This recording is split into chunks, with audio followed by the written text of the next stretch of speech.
We've got 30 minutes. I warn you now that some of the views that I have in here you may not agree with, which is great because we want to spark a little bit of debate about IT strategy and how it works or doesn't. This is quite people-focused as well, as I think strategy generally is. So this is the slide where I slow down and get myself into rhythm. This is me on a giant screen in words. I've spent a long time in technology in a variety of different areas. I started as a developer, moved through the entire infrastructure stream, and in the last 7 years, 8 years, I've been in the kind of research analyst, strategist type place. I use those terms loosely. I've got several customers. I work for government and private companies, and I'm particularly interested in systems and how we improve those and throwing out the rules, which we'll get to in order to find some different alternatives and outcomes. I am a freelance writer, so I write for the National Business Review at the moment. Sometimes they accept my articles, sometimes they don't, probably with good reason. And I have a very small company called Tempest Group. I really like the name, I made that up myself. And at the moment it has one employee, which is myself. So, let's get into it. Here's the agenda. Strategy is an interesting thing, which we will discover. And when I put the title up, which I thought was quite cool about 3 months ago, and it was accepted, I was then concerned because I wasn't entirely sure I could define what strategy was. But one of the things that has interested me is Sun Tzu, and the fact that we don't tend to look backwards to history to understand and learn from the way that they did things. And Sun Tzu seems like an interesting target because his philosophy really was, how do you take a small force, a small group, and make that competitive against a much larger force? So we're going to talk through a few bits and pieces. You could spend days on this stuff. So this is kind of a primer. And at the end, I'm going to give you some homework, which is stuff which has really helped me in the last year or so, just in terms of thinking about how organizations operate, how technology supports that, what technology is doing to humanity, if you like, or us as a people. And I see a few speeches and presentations going through where we're starting to focus more on that stuff, which is good, and less on the bits and the wires, which is good. And this year feels kind of cool because finally, after 3 or 4 decades, we've got to the point of having robots. We've got robots, we've got automation, we've got flying cars coming, so on and so forth. We've kind of hit the pinnacle. So for those of us who have been around for a while, it's kind of nice to see technology getting to that stage with all of the foibles that go with it. So, Sun Tzu is considered to be the author of a small book called The Art of War. There's some conjecture about this. There could be multiple authors, but for the purposes of this discussion, we're going to make him the author. He was a general who served back in Asia around 500 BCE, and he was epitomized as a warrior sage. And this is an interesting point because to be a warrior is one thing, and to be wise is usually a separate thing. To be both is quite powerful. It's sort of the brains and the brawn mixed together. Generally, we separate them, potentially culturally. The other interesting thing is that he's credited with inventing agile warfare, and I'm sure you're pretty sick of the word agile by now, and you no doubt will be by tomorrow, but hopefully there's a little bit more understanding of what that means. The thing that I liked about Sun Tzu is that he broke the rules. And if you look at warfare as a strategy over the ages, the people who win in the end usually break the rules. So if you go back to even the British days, where we all lined our soldiers up and we set them off against each other in these amazingly stupid displays of war. I'm not advocating war, by the way. It was just a fail, basically. So Sun Tzu broke the rules, and we're going to look at some of the strategies that he used to break those rules. Often, comparisons are drawn between Machiavelli and Sun Tzu, and that's because Sun Tzu said that all warfare is based on deception. And Machiavelli used deception more to further his own wants and needs, but there is a comparison there. What is strategy? This is the dictionary definition. A plan of action designed to achieve some kind of goal or long-term aim. So it's a plan, we understand that. And then it's the art of planning, just to confuse it, and generally related to military operations. So we're going to borrow from that and steal as we go through. The one thing that you learn very quickly with strategy is that it changes each day. And one of the things that I see in organizations and companies is they set the strategy in stone, and then they blindly push at it, even though circumstances have changed around them. And all of you will have seen examples of this. You have to adapt your strategy on a daily, weekly, monthly basis. Things change, the world changes, it doesn't stay the same. It always worries me when I see large projects, whether they're private or government-based, that say we're going to do this over 5 years, here's the plan. And it's like, you're going to get somewhere in 5 years. Whether that's where you want it to be, we'll see.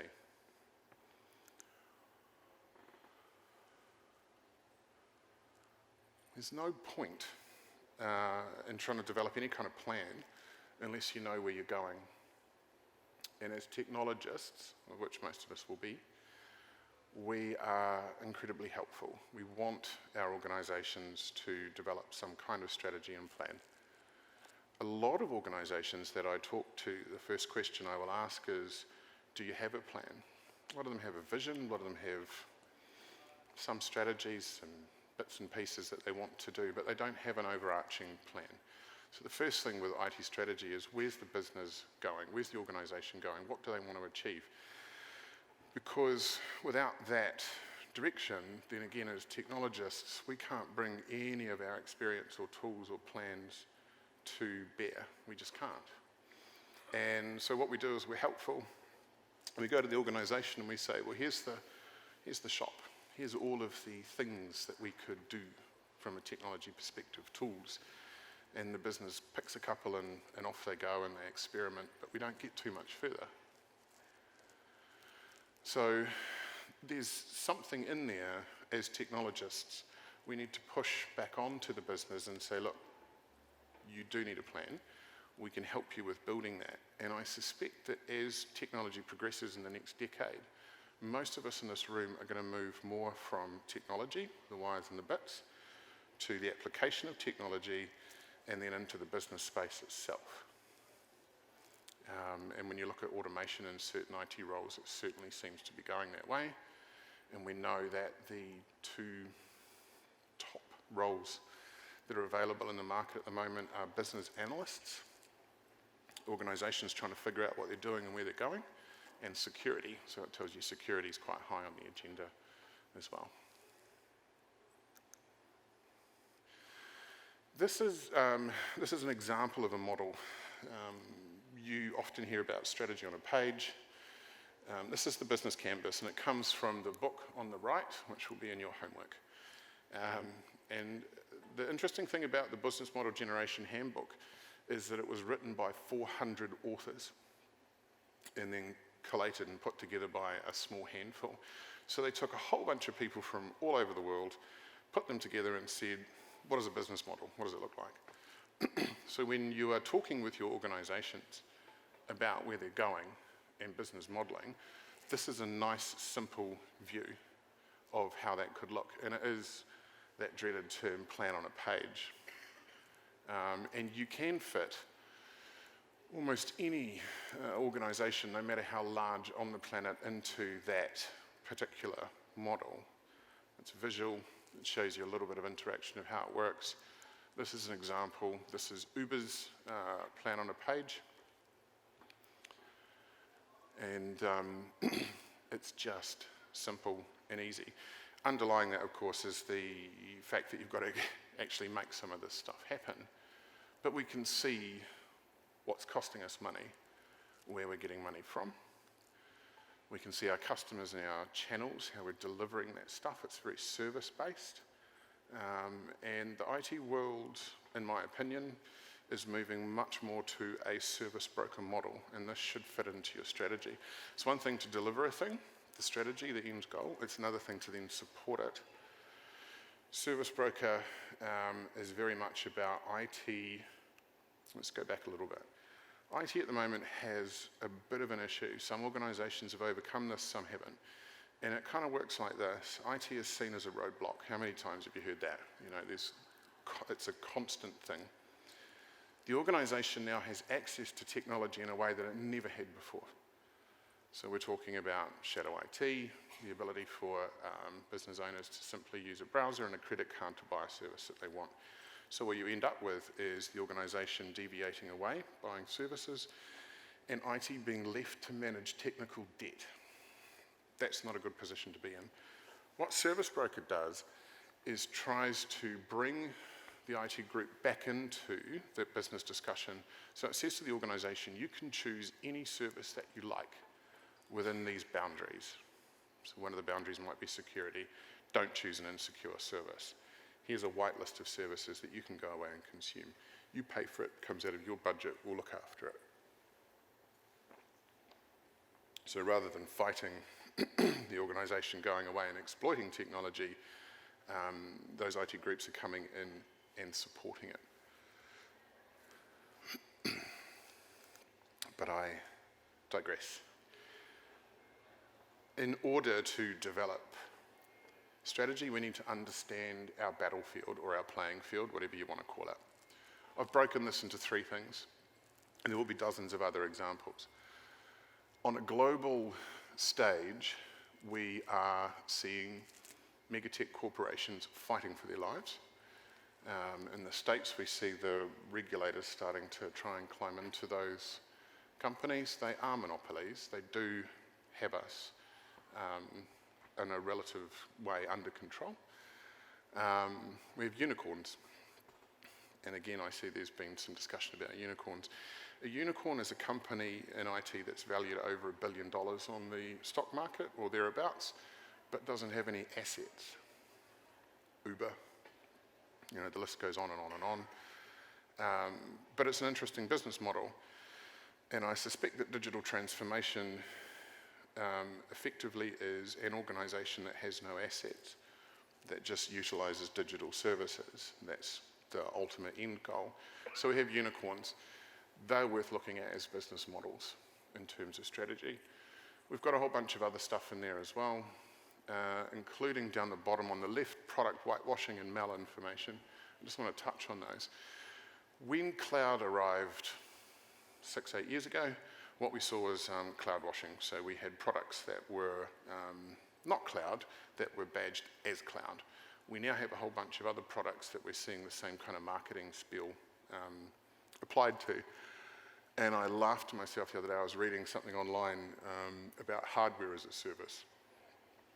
And hardware as a service was renting hardware, as we used to do in the 1990s and 80s, repackaged under as a service. So we're starting to see some of that stuff coming through. Just be cautious of that. Don't get me started on artificial intelligence. You know, artificial intelligence is something that all of us grew up with and we're curious about. It is an entity. It is a thing that has intelligence rather like a human. What we're seeing is a whole bunch of stuff remarketed as artificial intelligence when it isn't. And generally that can get organisations into trouble. If you look at some Australian examples in government, they're quite fascinating. The problem, all right, is that working? The problem with a lot of data analytics and throwing a chunk of data at some kind of artificial intelligence or machine is that the machines don't have insight. Humans have insight. That's why we're all going to have jobs for quite a long time, because we have insight. The machines will do things quicker, they may correlate data faster, they may come up with some weird insights, but it still requires human intelligence to make that work. I'll give you a good example. I don't have the graph, it's one of my favorite. There's a wonderful graph if you search on it. It's the correlation between pirates and climate change. Has anyone ever seen this? It's fantastic. Basically, as the Earth has warmed, for whatever reason, that's a different debate, in direct correlation, the number of pirates has decreased. So if we gave that data to an artificial intelligence as they stand today, the answer would be, in order to solve climate change, we need more pirates. Insight is definitely lacking, but I'm off on a different tangent. Malinformation kind of fits into that as well.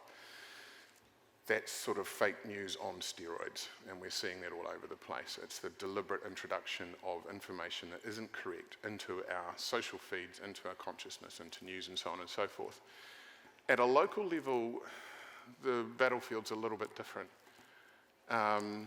Government has a real issue with the speed at which it creates policy or changes policy. And our political leaders don't understand technology in its current sense. They're about 5 years behind.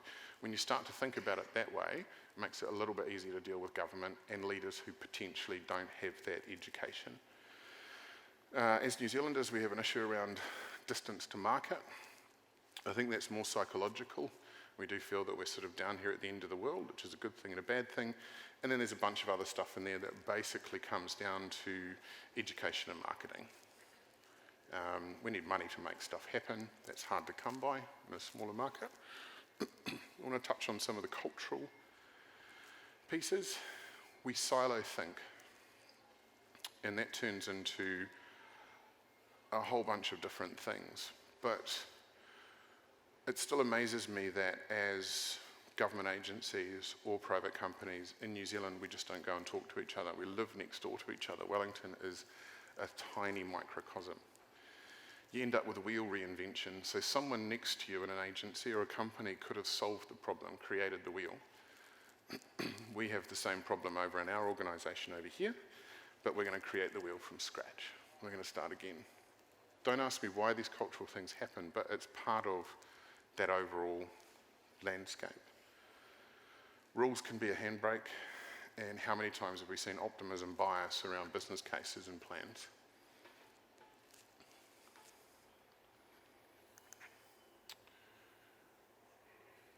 I'm going to skip through this because we're starting to run through time, but the other thing when we are forming a strategy is we want to understand what the future looks like. It's a little bit difficult, and it does change, but there are mega trends. Again, these will be touched on in your homework.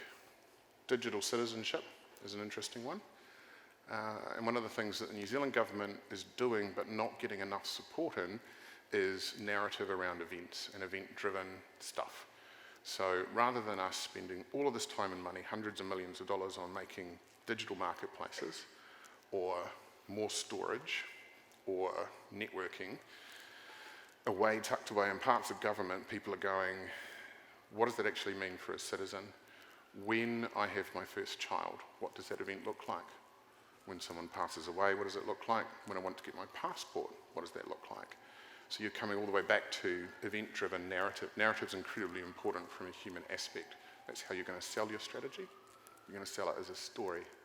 You can't sell it as logic or pieces or money or stuff. People are only interested in the story and the journey and the plan. Everything as a service, that kind of alludes to that service broker stuff again, where rather than trying to build our own things, you'll have to sometimes, particularly if you do have technical debt, we go out and we source it. And then we don't get rid of our people, we use those people to innovate, create the strategy, think about the product set, think about what happens next. So you're moving people. There's this danger that's still lurking around, which is, I've released all these people because I bought the thing, I outsourced it, I did that thing. so I don't need them anymore. No, you definitely do, because you need that insight, you need that knowledge, and you need that corporate store, if you like. Okay.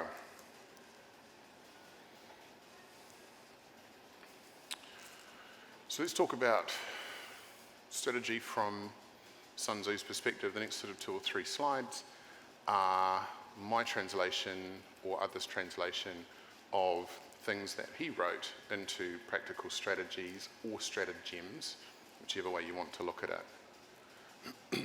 Effectively, this quote here is saying there's no single route to victory.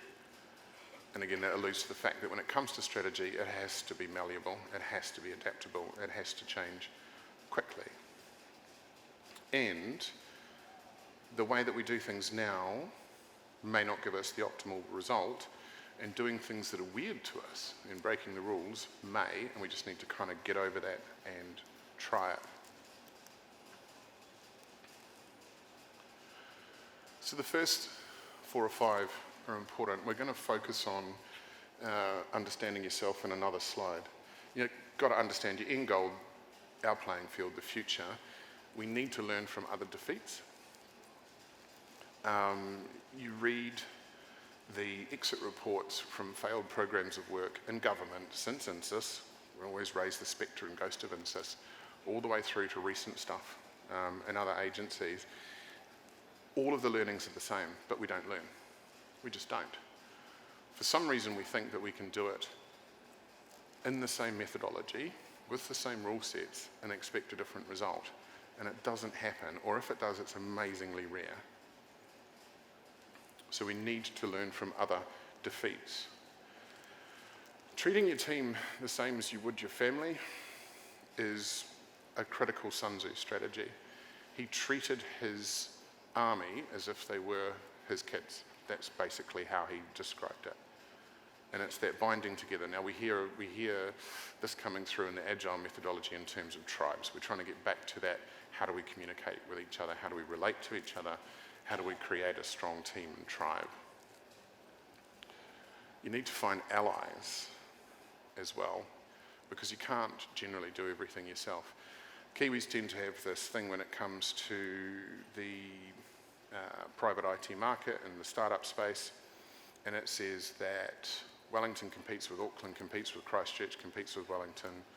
Tauranga is a rising power. We're all competing with each other. Nope, that's wrong. New Zealand is competing with the rest of the world. And even on that stage, it's changing. We have some deep links into Vietnam and starting to work with their startups and their particular technology paths and streams and stuff that they're developing as well. Allies, talk to each other. It's not hard.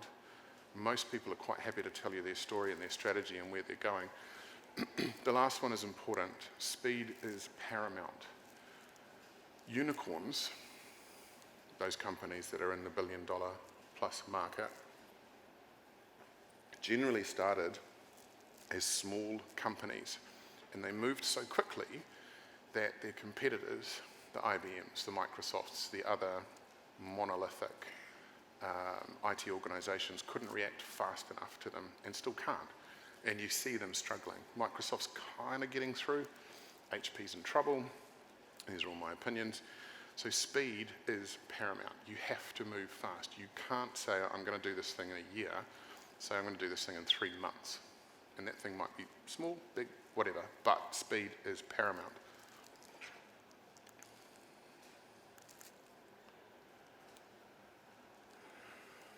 You will have enemies along the way, and in Sun Tzu's case, that was people and other armies. In our case, we don't want to make an enemy out of people, but enemies appear in terms of the system and the cultures that we operate in, and we should treat them as such. People don't go to work to do a bad job. People are not there to stop you doing what you want to do. If you look behind that, generally you'll find it's a system or a culture that is causing a blockage or a problem. If we jump along, having a unique plan is quite important, and then running some scenarios against that is important. And then the Setting up an internal team to destroy your plan is critical, and I'd heartily encourage you all to do it. When you've created a plan or a project, doesn't matter if you're in government or private, pick 3 or 4 people who are going to destroy your plan, send them away, get them to create a strategy on how to break it. Because often, if we don't go through that stage, then we don't understand what our weaknesses are. Break the rules. Break the rules all the time. One of the things that I walk into any customer with when I begin is everything I know is wrong and everything they know is wrong as well. Starting from that point, it's a gross generalization, allows you to think outside the square. I'm not saying break the law, I'm not saying break policies, I'm saying the rules that are in place often are an impediment to where we want to be. I like appear where you're not expected. This came to me at about 5 o'clock this morning. It's one of his quotes. I don't quite understand how that works, but it does seem important. Personal strategy is a huge part of any plan along the way. You need to understand yourself. You need to learn to listen. People don't know how to listen. Go and do some research on it. It's incredibly important, listening to others. Learn to quit.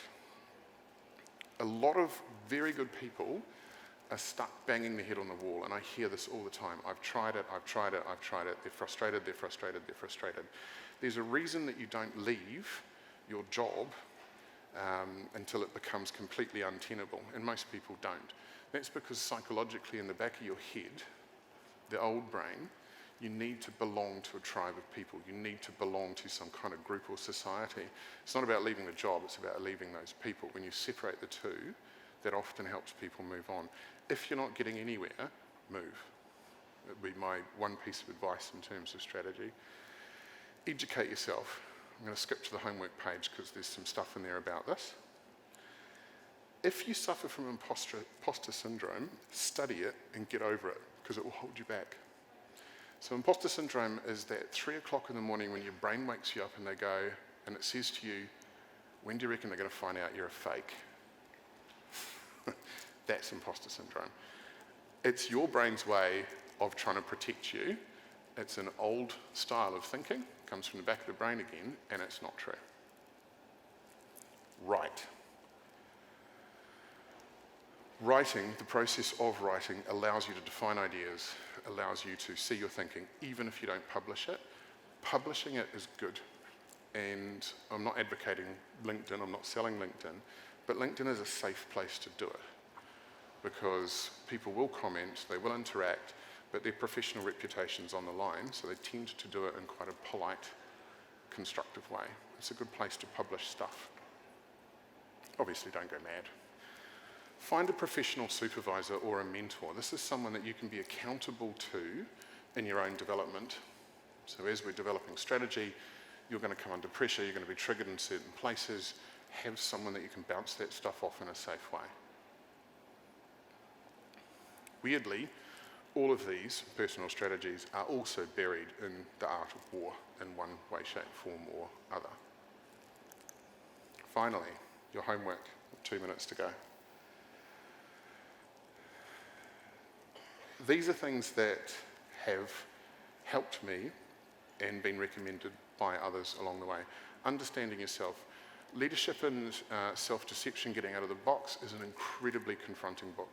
It's easy to read, but it will change the way that you think. In terms of traditional strategy and getting ideas, there's a great book there, A History of Strategy. I'd hardly recommend that. It goes through all of the strategists over the last few hundred, if not thousands of years. We talked about the business model thing. Systems thinking is incredibly important. We don't do it. We're not trained to do it. That book will give you an introduction to systems thinking. And it's amazingly valuable. If you can apply systems thinking to your plan and your strategy and your organisation, you're going to get some amazing insights. Study. One of the things that New Zealanders do not do well is conflict and debate. We don't like it. We don't like it when someone tells us that they don't agree with us. Critical thinking teaches you how to do that in a constructive way. It's an eye-opener. It's a relatively simple course. cost you a little bit of money, but it's worth investing in or getting your teams to do. Future Trends, Megatech, that's a good book. There's a bunch of books around. Just check the references and reviews of each, because some are quite wild and crazy. That one's a relatively solid look at what's coming down the path in the next sort of 30 years, and no doubt will change in the next 2 years. And find yourself a mentor. For my homework, I'll post these on LinkedIn, so you don't have to write them down or otherwise, and so on and so forth. So that is Strategy in a Box, Sun Tzu's Art of Strategy. The one thing that I want you to take away is find your own path. Throw away the methodologies, throw away the rule book, throw away the things. Go and lie in a paddock and say, if I was in charge of this organisation and I had to do that thing, how would I do it? How would I do it without all the rules and constraints? Imagine. Technologists are creative. We're all incredibly creative. Otherwise we wouldn't be in this business, but we forget that. So remember that you're creative and have fun with it.